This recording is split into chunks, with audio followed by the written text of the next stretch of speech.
இன்றைக்கி நம்ம சேனலில் ஒரு முக்கியமான தகவலோடு தான் வந்திருக்கேன். அது என்ன அப்படின்னாக்க, நம்ம மே மாதம் 1000 எல்லாருக்குமே எதிர்பார்க்காம 1000 வரவு வச்சாங்க.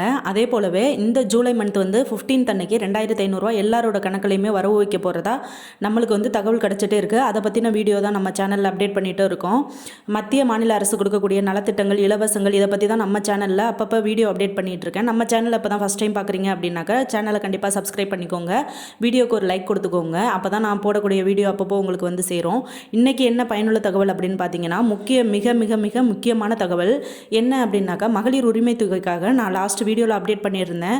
நம்ம பணி நடந்துகிட்டே இருக்குது. மகளிர் உரிமை தொகை கொடுக்கக்கூடிய அந்த பணிகள் தொடக்கம் ஆகிட்டு நடந்துகிட்டே இருக்குது ஜூன் மாதத்துலேருந்து. அது என்னென்ன அப்படின்னா, ரேஷன் கார்டை பொறுத்து தான் ஒவ்வொரு குடும்பத்துக்குமே 2500 கொடுக்க போகிறாங்க அப்படின்றத சொல்லியிருந்தேன். அது இப்போ கன்ஃபார்ம் ஆகிடுச்சு. அந்த விஷயம் என்ன அப்படின்னு பார்த்தீங்கன்னா, ரேஷன் கார்டில் எதை வச்சு நம்மளுக்கு பிரித்து எடுத்திருக்காங்க, எந்தெந்த ரேஷன் கார்டுக்கெல்லாம் அவங்க வந்து செலக்ட் பண்ணியிருக்காங்க அப்படின்னாக்க, நம்மளுக்கு பழையபடி 1000 கொடுத்தது போலவே தான். அதுவும் இப்போ என்ன ஒரு சில ரெஸ்ட்ரிக்ஷன் அதில் என்னென்ன அப்படின்னாக்க, என்பிஹெச்ஹெச் அப்படின்ற கார்டு வந்து நான் ப்ரையாரிட்டி கார்டு. அந்த நான் ப்ரையாரிட்டி கார்டு வந்து அதிகமான வருமானம் வர குடும்பங்களுக்கு தான் அந்த என்பிஹெச்ஹெச் கார்டு கொடுப்பாங்க. அவங்க 1000 வாங்கிட்டு இருந்தீங்க அப்படின்னா அவங்களுக்கு வருத்தப்படக்கூடிய விஷயமா அந்த 1000 கட் ஆகுது அப்படின்ற மாதிரி நம்மளுக்கு அறிவிப்பு கொடுத்துருக்காங்க.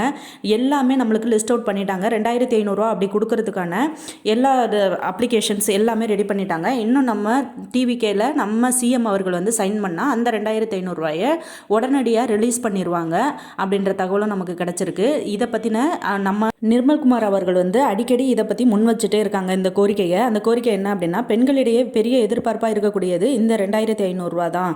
இது மதிப்புமிகு மகளிர் திட்டமாக 2500 கொடுக்குறேன்னு சொல்லியிருந்தீங்க. அது எப்போ அப்படின்ற மாதிரி நம்ம சிஎம் அவர்களுக்கு அவர் அடிக்கடி கொடுக்குற பேட்டியிலெல்லாம் அவர் கேட்டுகிட்டே இருக்காரு. சபையிலையும் சட்டசபையிலையும் இதை பற்றி முன்வைக்கிறாங்க இந்த பேச்சை. அதுக்கான நடவடிக்கைகள் எடுக்கப்பட்டுட்டே இருக்குது. அந்த நடவடிக்கைகளுக்கு கூடிய சீக்கிரம் தீர்ப்பும் கிடச்சிரும் அப்படின்ற மாதிரி நம்மளுக்கு தகவல் கொடுத்துட்டே இருக்காங்க. நம்ம சிஎம் அவர்கள் ஒரு சைன் பண்ணால் இந்த இது வந்து ரிலீஸ் ஆயிரும். அது மக்களில் வந்து யாரெல்லாம் எப்படி அப்படின்றத கணக்கெடுத்து வச்சுருக்காங்க, யாருக்கு கொடுக்கலாம் யாருக்கு கொடுக்கல அப்படின்றது. அது வந்து நம்ம ரேஷன் கார்டை வச்சு தான் சொல்லியிருக்காங்க. ஆல்ரெடி ரேஷன் கார்டை பற்றி நம்ம சேனலில் ஆல்ரெடி வீடியோ போட்டிருக்கேன். ரேஷன் கார்டெலாம் என்னென்ன ப்ராப்ளம் இருந்தால் அதை சரி பண்ணி வச்சுக்கோங்கன்னு. அந்த என்பிஹெச்ஹெச், பிஹெச்ஹெச், ஏஏஒய் அப்படின்றது 3 விதமான கார்டு. அந்த 3 விதமான கார்டுக்குமே கண்டிப்பாக அந்த 2500 அப்படின்றது எந்த ஒரு தடையும் இல்லாமல் வரும். இதில் என்பிஹெச்ஹெச் கார்டு மட்டும் ஒரு சில அந்த ரெஸ்ட்ரிக்ஷன்ஸில் நிபந்தனைகளுக்கு உட்பட்டு இருக்கிற கார்டுக்கு வந்து அந்த 2500 இல்லை அப்படின்ற மாதிரி சொல்லியிருக்காங்க. அது என்ன அப்படின்னா, அவங்க கவலைப்பட வேண்டியதில்லை. ஏன்னா அவங்க வருமானம் வாங்கக்கூடிய ஃபேமிலியாக இருந்தாங்க, அவங்களுக்கு பென்ஷனோ இல்லை கவர்மெண்ட் சம்பளமோ இல்லை ஐடியில் வேலை பார்க்குறவங்களோ அந்த மாதிரி இருக்கிறவங்களுக்கு தான் என்பிஹெச்ஹெச் கார்டு இருக்கும். அது வந்து சர்க்கரை கார்டுன்னு சொல்லுவாங்க. ரேஷனில் வந்து அவங்க ஜீனி மட்டும் வாங்குவாங்க. அவங்களுக்கு வந்து அந்த 2500 கிடையாது. அவங்கள மட்டும்தான் அந்த நிபந்தனைகளுக்கு உட்பட்டு அவங்கள விலக்கியிருக்கோம் அப்படின்ற மாதிரி சொல்லியிருக்காங்க. இன்னொரு விஷயம், 60 வயசுக்கு மேலே உள்ளவங்களை வந்து இதில் ஒதுக்கியிருக்காங்க. 60 வயசுக்கு மேலே ஓஏபி வாங்காமல் இருக்கிற பெண்களுக்கு வந்து நம்ம கலைஞர் உதவி திட்டத்தில் வந்து 1000 வாங்கிட்டு இருந்தவங்களை வந்து இதுலேருந்து நீக்கியிருக்காங்க. ஏன் அப்படின்னா, 60 வயசுக்கு மேலே உள்ள அனைத்து பெண்களுக்குமே வந்து 3000 ஓஏபி உதவித்தொகை, அதாவது ஓய்வூதிய திட்டமாக நம்ம டிவிகே ஆட்சியில் கொடுக்குறதா சொல்லியிருந்தாங்க. அந்த 60 வயசுக்கு மேலே உள்ளவங்களுக்கும் ஒரு வீடியோ நம்ம சேனலில் நான் அப்டேட் பண்ணியிருந்தேன், கவர்மெண்ட்டில் என்னென்ன ஸ்கீம்லாம் கொடுக்குறாங்க அப்படின்னு. இந்த இதில் வந்து ஒதுக்குனது வந்து என்பிஹெச்ஹெச் நான் ப்ரையாரிட்டி ரேஷன் கார்டு ப்ளஸ் அந்த 60 வயசுக்கு மேலே உள்ளவங்கள ஒதுக்கியிருக்காங்க. இன்னொன்று ஏஏஒய், பிஹெச்ஹெச் அவங்க வந்து நடுத்தர வர்க்கம் மற்றும் வறுமை கோட்டுக்கு கீழே உள்ளவங்க. அவங்க வந்து எந்த ஒரு பயமுமே இல்லாமல் அவங்களுக்கு கண்டிப்பாக இந்த 2500 வந்து அவங்க அக்கௌண்ட்டில் நேரடியாகவே கிரெடிட் வச்சுருவாங்க. இன்னொரு விஷயம், நீங்கள் அக்கௌண்ட் எல்லாமே சரி பண்ணி வச்சுக்கோங்க. உங்கள் பேங்க் அக்கௌண்ட்டில் ஏதாவது ப்ராப்ளம் இருந்துச்சு, உங்கள் பேங்க் அக்கௌண்ட்டு வரவு செலவு இல்லாமல் இருக்கிறது, உங்கள் பேங்க் அக்கௌண்ட்டில் உங்களோட ஃபோன் நம்பரை இணைக்காமல் இருந்தீங்க, உங்களுக்கு மெசேஜ் எதுவும் வரலை அப்படின்னா பேங்க் அக்கௌண்ட்டை கண்டிப்பாக சரி பண்ணி வச்சுக்கோங்க. அந்த சிக்கல்கள் இருந்துச்சு அப்படின்னாலும் நம்ம 2500 அவங்க கிரெடிட் பண்ணும்போது ஒரு சில பிரச்சனைகள் வரும். அதை நீங்கள் நம்ம சைடு எந்த ப்ராப்ளமும் இல்லாமல் அதை சரி பண்ணி வச்சுக்கிட்டா நமக்கு ரொம்பவே யூஸ்ஃபுல்லாக இருக்கும். அதுதான் கவர்மெண்ட் சைட்லேருந்தும் நம்மளுக்கு சொல்லிட்டு இருக்காங்க. ஆல்ரெடி ஜூன் 26 வரையும் நம்ம ரேஷன் கார்டை வந்து சரி பண்ணிக்க சொன்னாங்க. ரேஷன் கார்டில் எந்த ஒரு பிழை திருத்தம், ஃபோட்டோஸ், அட்ரெஸ்ஸு, இன்னும் நிறைய அதில் ஃபிங்கர் பிரிண்ட்டு, இந்த கண் கருவிழி இதெல்லாம் வைக்காதவங்க ரினியூவல் பண்ணிக்கோங்க அப்படின்ற மாதிரி நம்மளுக்கு காலக்கெடு கொடுத்து பண்ண சொன்னாங்க. அதை எல்லாரும் பண்ணியிருப்பீங்க அப்படின்னு நான் நம்புகிறேன். அதை பற்றியே நான் 3 வீடியோ அப்டேட் பண்ணியிருந்தேன். கண்டிப்பாக பண்ணாதவங்க பண்ணிருங்க அப்படின்னு. எப்போ வேணாலும் இந்த மகளிர் உரிமை தொகை 2500 ரிலீஸ் பண்ணுறதுக்கு வாய்ப்பு இருக்குது. இந்த ஜூலை 15th அதிகமாக எதிர்பார்க்கப்படுது. நம்மளுக்கு கிடைச்ச தகவலும் திடீர்னு வரவு வைக்க போகிறாங்க அப்படின்ற மாதிரி தான் சொல்லியிருக்காங்க. ஓகே, திடீர்னு வரவு வச்சாக்க புதுசாக உள்ளவங்களுக்கு எப்படி கிடைக்கும் அப்படின்ற மாதிரி கேட்குறீங்க. ஆல்ரெடி வாங்கினவங்களுக்கு தான் திடீர்னு வரவு வச்சா அந்த 2500 அப்படின்றது பேங்க் அக்கௌண்ட்டில் கிரெடிட் ஆகும். புதுசாக உள்ளவங்களுக்கு வந்து கூடிய சீக்கிரமே முகாம் ஏற்படுத்துவாங்க. அந்த 2500 கிரெடிட் ஆகிடுச்சு அப்படின்னா அதுக்கு முன்னாவதாகவே நம்மளுக்கு வந்து நம்ம ஃபார்ம்லாம் கொடுத்து ஃபில் பண்ண சொல்கிறதுக்கும் வாய்ப்பு இருக்குது. அப்படி முன்னாடி கொடுக்கல அப்படின்னா 2500 எல்லார் கணக்குலையும் வரவு வந்துருச்சு அப்படின்னா அடுத்த கட்ட நடவடிக்கையாக அடுத்த ஒரு 15 டேஸுக்குள்ளே 15 நாளுக்குள்ளே முகாம் போடுவாங்க. கல்யாண மண்டபம், கோவில்கள் இந்த மாதிரி உள்ள இடத்துல நேரடியாக அவங்கவுங்க ஊர்லேயே முகாம் போட்டு தேவையான ஆவணங்களை வசூல் பண்ணுவாங்க. வசூல் பண்ணி அந்த புதுசாக வர்றவங்க யாரெல்லாம் அவங்க வந்து கொடுக்கக்கூடிய விதிகள் இருக்கோ அவங்களுக்கு வந்து அந்த ஃபார்ம் கொடுத்ததுக்கப்புறம் அந்த 2500 நேரடியாக வரும். அதனால் பயப்பட தேவையில்லை. எல்லாருக்குமே கண்டிப்பாக நம்ம சிஎம் அவர்கள் 2500 கொடுக்கும்போது முகாம் வச்சு அந்த அப்ளிகேஷன்ஸ் எல்லாருமே ஃபில் பண்ணுற மாதிரி இருக்கும். மறுபடியும் நம்ம போன ஆட்சியில் கொடுத்த மாதிரி தேவையான ஆவணங்கள் எல்லாமே நம்ம கொடுத்து எல்லாமே சரிபார்க்கப்பட்டு தான் மறுபடியும் 2500 கொடுப்பாங்க. இப்போ இந்த மே மாதம் எதிர்பார்க்காம எல்லார் அக்கௌண்ட்லையுமே 1000 ரூபா பணம் கிரெடிட் ஆனதுக்கு காரணமே எல்லாரையும் ஏமாற்றக்கூடாது, வாங்கிட்டு இருந்த 1000 ரூபா பெண்கள் வந்து அதை ஏமாற்றம் அடையக்கூடாது அப்படின்றதுக்காக தான் அது 1000 ரூபாயை அப்படியே கண்டினியூட்டியாக கொடுத்தாங்க. எந்த ஒரு ஆராய்ச்சியுமே அதில் பண்ணலை. இந்த 2500 அப்படின்றது நிதி சுமையை நம்ம வந்து எல்லா விதத்துலையுமே சமாளிக்கணும் அப்படிங்கிறதுக்காக தான் அதை அலசி ஆராய்ஞ்சு யாராருக்கு நீக்கலாம், அதை யாராருக்கு புதுசாக கொடுக்கலாம் அப்படின்றத பற்றியும் நம்மளுக்கு சொல்லிகிட்டே இருக்காங்க. கண்டிப்பாக முகாம் நடத்தி தான் அந்தந்த பஞ்சாயத்துலேயும் அந்தந்த ஊரில் உள்ள தலைவர்களை வச்சு தான் முகாம் நடத்தி அந்த முகாமில் புதுசாக அப்ளிகேஷன்ஸ் கொடுத்து நம்ம டிவிக்கு சிஎம் அவர்கள் அந்த நம்ம ஆட்சியில் உள்ள அந்த அப்ளிகேஷன்ஸை கொடுத்து தேவையான ஆவணங்கள் கண்டிப்பாக இதில் என்னென்ன தேவையான ஆவணங்கள் இருக்கும் அப்படின்னு பார்த்தீங்கன்னாக்க நம்மளோட பேங்க் புக்கு கண்டிப்பாக இருக்கணும். எந்த பேங்காக இருந்தாலும் அந்த பேங்க்கோட புக் இருக்கணும். அப்புறம் நம்மளோட ஃபோட்டோஸ் கேட்பாங்க. அதுக்கப்புறம் நம்ம இருப்பிட சான்றிதழ் கேட்பாங்க. கண்டிப்பாக ரேஷன் கார்டு கேட்பாங்க. நம்மளோட ஸ்மார்ட் கார்டை அவங்க வந்து ஸ்கேன் பண்ணிக்குவாங்க. அப்படி இல்லைன்னா நம்ம ஜெராக்ஸ் வைக்கிற மாதிரி இருக்கும். தேவையான ஆவணங்கள் எல்லாருமே சரி பண்ணி வச்சுக்கோங்க. ஃபோட்டோஸ், இருப்பிடச் சான்று, நம்மளோட ரேஷன் கார்டு, மற்றபடி அந்த பேங்க் புக்கில் கொடுக்கக்கூடிய அந்த ஃபோன் நம்பரை வந்து சரி பண்ணி வச்சுக்கோங்க. ஒரு சில பேருக்கு பேங்க்கில் வரவு செலவு நடக்கக்கூடியதை வந்து மெசேஜ் வரலை அப்படின்னு சொல்லுவீங்க. அதை கண்டிப்பாக சரி பண்ணி வச்சுக்கோங்க.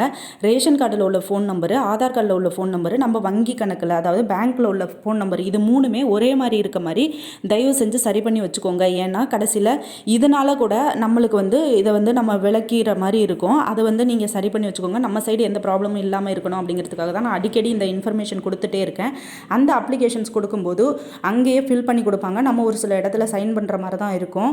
மற்றபடி இந்த என்பிஹெச்ஹெச், பிஹெச்ஹெச், ஏஏஒய் அப்படின்ற ரேஷன் கார்டை பற்றி உங்களுக்கு டீட்டெயில்ஸ் தெரியல அப்படின்னா நம்ம சேனலில் நான் வீடியோ அப்டேட் பண்ணியிருக்கேன். அதை போய் பார்த்துக்கோங்க. அந்த ரேஷன் கார்டில் உள்ள ப்ராப்ளத்தை எல்லாம் சரி பண்ணி வச்சுக்கோங்க. இன்னொரு விஷயம், நான் வீடியோ போடும்போது நீங்கள் ஸ்கிப் பண்ணி பார்த்தீங்க அப்படின்னா நிறைய இன்ஃபர்மேஷன், நான் முக்கியமான தகவல், எல்லாருக்குமே பயனுள்ள தகவல் தான் கொடுத்துட்ருக்கேன். நீங்கள் ஸ்கிப் பண்ணி பார்த்தீங்க அப்படின்னா ஒரு சில தகவல் உங்களுக்கு வந்து சேராமலே போயிடலாம். தயவு செஞ்சு வீடியோவை ஸ்கிப் பண்ணாமல் கடைசி வரையும் பார்த்தீங்க அப்படின்னா தான் நான் சொல்லக்கூடிய அந்த விஷயங்கள் எல்லாமே உங்களுக்கு வந்து சேரும். பக்கத்தில் இருக்கவங்க யாருக்கும் தெரியலன்னா கூட இந்த விஷயங்களை நீங்கள் ஷேர் பண்ணுங்கள். வீடியோவை ஷேர் பண்ணி அவங்களையும் பார்க்க சொல்லுங்கள். அவங்களுக்கும் இந்த தகவல் பயனுள்ளதாக இருக்கணும் அப்படின்னு நான் நினைக்கிறேன். ஜூலை 15 வந்து யாருமே எதிர்பார்க்காம 2500 கிரெடிட் ஆகிடுச்சு எல்லார் அக்கௌண்ட்டில் அப்படின்னா அடுத்த ஒரு 15 நாளுக்குள்ளேயே கண்டிப்பாக முகாம்கள் அரேஞ்ச் பண்ணுவாங்க. முகாம்கள் அரேஞ்ச் பண்ணி புதுசாக யாரெல்லாம் விண்ணப்பிக்கணும், பணம் இதுவரையும் வாங்காதவங்க, கலைஞர் உரிமை திட்டம் வாங்காதவங்களுக்கு வந்து அப்ளை பண்ண சொல்லி கொடுப்பாங்க. ஆல்ரெடி அப்ளை பண்ணியிருந்தாலும் அவங்களும் போய் புதுசாக விண்ணப்பம் வந்து எல்லாத்தையுமே விண்ணப்பிக்கணும். ஏன்னா அவங்க டேக்ஸு எல்லாத்தையும் சிபில் ஸ்கோர் இதெல்லாம் செக் பண்ணுவாங்க அவங்க எப்படி இருக்காங்கன்னு. கிட்டத்தட்ட கார் வச்சுருக்கவங்களுக்கு வந்து கிடையாது அப்படின்ற மாதிரி நம்மளுக்கு தகவல் கிடச்சிச்சு.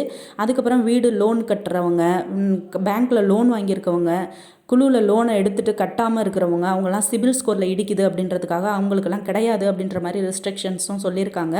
பட் அது வந்து கார் வச்சுருக்கவங்க வந்து டாக்ஸி வச்சு நாங்கள் வந்து வாடகைக்கு தான் ஓட்டிகிட்ருக்கோம் அப்படின்னு சொல்கிறவங்களுக்கு வந்து ஒரு சில நிபந்தனைகளோட கிடைக்கிறதுக்கு வாய்ப்பு இருக்குது அப்படின்ற மாதிரி நமக்கு தகவல்கள் கிடைச்சிட்ருக்கு. அதனால் நீங்கள் கண்டிப்பாக எல்லாருமே அப்ளை பண்ணுங்கள். அப்ளை பண்ணும்போது அந்த பஞ்சாயத்தில் அப்ளை பண்ணும்போது உங்களுக்கு என்னென்னலாம் டவுட்ஸ் இருக்கோ அவங்கக்கிட்ட கேட்டிங்கன்னா அவங்க கண்டிப்பாக உங்களுக்கு எக்ஸ்பிளைன் பண்ணுவாங்க. அதை வந்து நீங்கள் பயப்படாமல் யாருக்கிட்டே இருந்தாலும் உங்களோட இதை கேளுங்க. உங்களோட ஆவணங்களை சரி பார்த்து கண்டிப்பாக பத்திரமா வச்சுக்கோங்க. அப்போ தான் உங்களுக்கு வந்து எல்லாமே அதை சரி பண்ணி கொடுத்தாங்க அப்படின்னா உங்களுக்கு எந்த ஒரு தடையுமின்றி உங்களோட மகளிர் மதிப்புமிகு மகளிர் உரிமை திட்டத்தில் 2500 உங்களோட அக்கௌண்ட்டில் கிரெடிட் ஆகிறதுக்கு நிறையவே வாய்ப்புகள் இருக்குது. அதனால் பயப்படாமல் எல்லாருமே அப்ளை பண்ணுங்கள். ஏன் இதை ஜூலை 15 வந்து கண்டிப்பாக வரும் அப்படின்னு எல்லாரும் எதிர்பார்க்குறாங்க அப்படின்னாக்க நம்ம அமைச்சர்கள், டிவிக்கு ஆட்சியில் உள்ள அமைச்சர்கள் சட்டசபையில் இதை பற்றி அடிக்கடி கேள்வி எழுப்பிட்டே இருக்காங்க. இந்த 2500 மக்களுக்கு வந்து பெண்கள் வந்து இதை எதிர்பார்த்து நமக்கு ஓட்டு போட்டாங்க, நீங்கள் எப்போ இந்த மதிப்புமிகு மகளிர் திட்டத்தை ஸ்டார்ட் பண்ண போகிறீங்க அப்படின்னு நம்ம நிர்மல்குமார் அவர்கள் வந்து பேட்டி கொடுத்தப்பையும் சொல்லியிருந்தாங்க, சட்டசபையிலையும் பேசியிருக்காங்க. அதனால் கூடிய சீக்கிரமே இதுக்கான முழுசாக இதுக்கு ஒரு முடிவு கிடைக்கும் அப்படின்ற மாதிரி நம்ம சிஎம் அவர்கள் சொல்லியிருக்காரு. அதனால் கூடிய சீக்கிரமே இது நடக்கிறதுக்கு வாய்ப்பு இருக்குது கண்டிப்பாக. ஆனால் இந்த நம்ம கணக்கெடுப்பின்படி இந்த பிரிச்செடுத்தது இந்த ரேஷன் கார்டை வச்சு யார் யாருக்கு இருக்குது இல்லை அப்படிங்கிறது வந்து நடந்துக்கிட்டே பணி தொடக்கமாயிடுச்சு அப்படின்னா ஆல்ரெடி நம்மளுக்கு நியூஸ் வந்துருச்சு. ஆல்ரெடி நம்ம சேனலில் அதை சொல்லிட்டோம். அதே போலவே இந்த ரேஷன் கார்டில் என்பிஹெச்ஹெச், பிஹெச்ஹெச், ஏஏஒய் கார்டு இவங்களுக்கு வந்து கண்டிப்பாக உண்டு. இந்த சர்க்கரை வாங்குகிற ரேஷன் கார்டுக்கு மட்டும்தான் இல்லை அப்படின்றத பற்றியும் நான் சொல்லியிருந்தேன். ரேஷன் கார்டை வச்சு தான் இந்த பணியே நடந்துகிட்ருக்கு. அதனால் எல்லாருமே ரேஷன் கார்டை மறுபடியும் நான் சொல்கிறது ரேஷன் கார்டை கண்டிப்பாக சரி பண்ணி வச்சுக்கோங்க. இந்த 2500 அப்படின்றது வந்து எல்லாரிடையுமே ஒரு பேசுபொருளாக போயிட்டுருக்கு. இந்த நம்ம சிஎம் அவர்கள் இந்த 2500 அப்படின்றத நான் கண்டிப்பாக கூடிய சீக்கிரமே எனக்கு கொடுத்தே தீருவேன், நடத்தியே ஆகும் அந்த திட்டத்தை அப்படின்ற மாதிரி சொல்லியிருக்காங்க. அதை நடத்தலை அப்படின்னாலும் நம்ம பெண்கள் கண்டிப்பாக நடத்தியே தீருவோம் அப்படின்ற மாதிரி இருக்காங்க. ஏன்னா அவங்க பாதி பேர் வந்து அவங்களுக்கு ஓட் போட்டு நம்ம செலக்ட் பண்ணதே இந்த மதிப்புமிகு மகளிர் திட்டத்தை எதிர்பார்த்து தான் நிறைய பேர் செலக்ட் பண்ணாங்க. அதனால் இந்த திட்டம் வந்து கூடிய சீக்கிரமே ஆக்டிவேட் ஆயிரும் அப்படின்ற மாதிரி எல்லாருமே எதிர்பார்க்குறோம். ஜூலை 15 கண்டிப்பாக இது நடந்தே தீரும். புதுசாக அந்த 2500 வாங்க போகிறவங்க எல்லாருக்குமே ஆல் த பெஸ்ட். கண்டிப்பாக எல்லாருக்குமே கிடைக்கணும் அப்படின்ற மாதிரி நானும் நினைக்கிறேன். அடுத்து என்ன அப்படின்னாக்க ரேஷன் கார்டில் உங்கள் ஃபோட்டோஸ் வந்து ஆல்ரெடி இறந்து போனவங்க ஃபோட்டோ வந்து உங்கள் ஃபேமிலியில் இருந்துச்சு அப்படின்னாக்கா அதையும் மாற்றி கொடுக்கறதுக்கான எல்லாமே ரேஷன் கடையில் பண்ணி கொடுக்குறாங்க. அதை கண்டிப்பாக போய் சேஞ்ச் பண்ணிக்கோங்க. ஃபோன் நம்பர் சேஞ்ச் பண்ணி வச்சுக்கோ. புதுசாக ரேஷன் கார்டு வேணும் அப்படின்னாலும் நம்ம போய் நம்ம வட்டாட்சியர் அலுவலகத்தில் நம்ம தாலுக்காவில் போய் அதையும் புதுசாக வேணுங்கிறத அப்ளை பண்ணிக்கலாம். அதையும் அப்ளை பண்ணிக்கோங்க. ரேஷன் கார்டு வேணுங்கிறவங்க, புதுசாக கல்யாணம் ஆனவங்க, நீக்கிறவங்க, பிரிக்கிறவங்க, குழந்தைங்களை சேர்க்குறவங்க, அந்த மாதிரி உள்ளவங்கலாம் எல்லா ப்ராசஸுமே நம்ம வட்டாட்சியர் அலுவலகத்தில் நடக்கும். தாலுக்காவில் அதை போய் பண்ணிக்கோங்க. ஓகே, இந்த வீடியோவில் நான் கொடுத்த தகவல் எல்லாருக்குமே ரொம்ப பயனுள்ளதாக இருந்திருக்கும் அப்படின்னு நான் நினைக்கிறேன். இன்னொரு முக்கியமான தகவலோட அடுத்த வீடியோவில் உங்களை பார்க்குறேன்.